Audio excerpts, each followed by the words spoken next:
huge thanks to our sponsors for making CES possible: Thermaltake, Razer, Phanteks, Corsair, and MSI. Hello good people, I'm Dmitry. We got the two camera angle, one over here, one over there. It's our last meeting for CES, and as usual, we're gonna continue with the goofiness. We're at InWin. This is the 928, my friends. All right, 928. I feel like it's going to be a little bit of an extreme situation with this case, because this has been designed particularly for the new Intel motherboard layout, 14 by 14 inches. You know what that means? 4 ITX motherboards, basically. A little bit, this somewhere there. But 928 is an extreme case, $899 for the price point. So obviously, InWin tries to show off something different and unique and premium all the time, and this is exactly that case. As usual, they're going the full aluminum route, full aluminum panels, and it's so thick, it's so satisfying. You know, touching some plastic cases in the past and coming to this, it's just like, wow. Fully tempered glass panel, really thick. All the little notches and screws, everything feels really good, you know. But of course, for the price point, you expect that. You expect the premium. And so, you know, the new motherboard layout here is all about water cooling. So we have vertical GPU mount. We have a really wide selection of the frame. So you can install dual 420 radiators above the motherboard. So that's kind of intense. But the thing is, you need 2 power supplies to power that new Intel motherboard because of the 2 24-pin connections. And so at the back, we have 2 power supply mounts, one above another. And they look nice and you know, tidy. They're like a unit. As for the front, you can do 3 120s or 140s, not radiators here. This is mainly for your like, you know, airflow column. The same thing at the back. And yeah, the 928 from InWin, an $899 monster.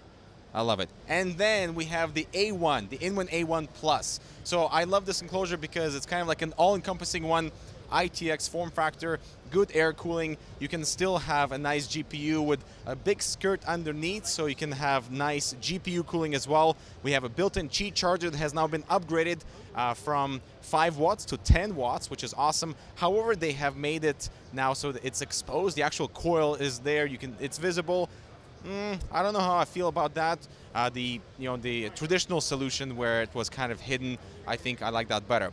But another upgrade here would be, it included a addressable, a Rgb fan in the back.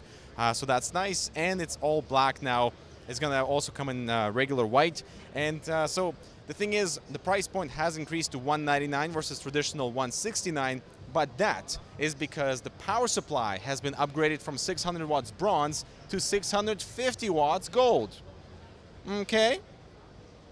Now that is what I'm talking about. Also, another little update is the, well, they're calling it a skirt. I feel a little uncomfortable calling a skirt in the case here. But that has been slightly tinted to camouflage any little scratch marks and stuff, because previously it was kind of too clear. So now any scratches that happen, because it is plastic, will be not as visible as before. And the last enclosure we got is the InWin 905. So I remember checking out the 901. I love the aesthetical approach to this whole like unibody aluminum frame. So you know, the front is totally solid, the top is totally solid, and all the interior sections are kind of divided, so you still have good airflow selection, nice reachability. But the 905 really kind of, you know, refines that whole section. So as you can see, the tempered glass side panel is fully flat against the frame, so there's a button in the back to release the panel.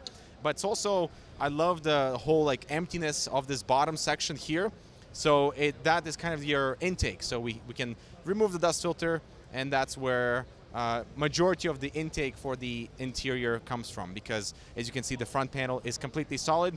However, there are fans in the front. You can do 240 radiator there because the side ventilation is adequate enough. So if you recall our H500 review from NZXT, it's basically exactly the same approach. There's enough spacing, about an inch, slightly maybe longer than an inch, so that air can just get through and it's not an issue. And on the interior, as you can see, it has been sort of designed for water cooling. We have a 360 rad at the bottom, a 240 at the front, a 120 at the back. Still, everything's kind of condensed into this one area.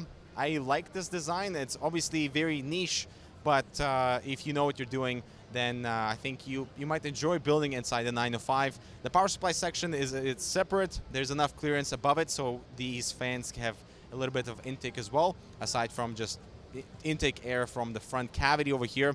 And the back section is pretty nicely open, lots of space for cable management. So the InWin 905 is going to be, guess how much?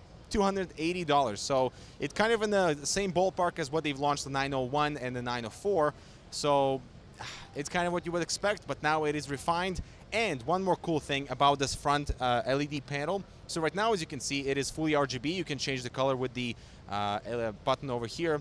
But what they might be thinking of doing is adding an OLED panel so that you can plug that into the Asus motherboards, ASRock motherboards, and actually display information because through that little RGB section, either lighting or information, which would be actually quite cool. All right, guys, so that is the InWin 928, the A1 Plus, and the 905. Let me know if you'd like us to review any of this. I'm really interested about the A1 Plus because I think the upgrades are definitely worth it. New power supply, and you know, the really high-end stuff is really intriguing if you're, you know, really excited about that $1,000 plus Intel motherboard. Thanks so much for watching. And yeah, this is our last CS video. It's been nice. Talk to you guys later. Bye.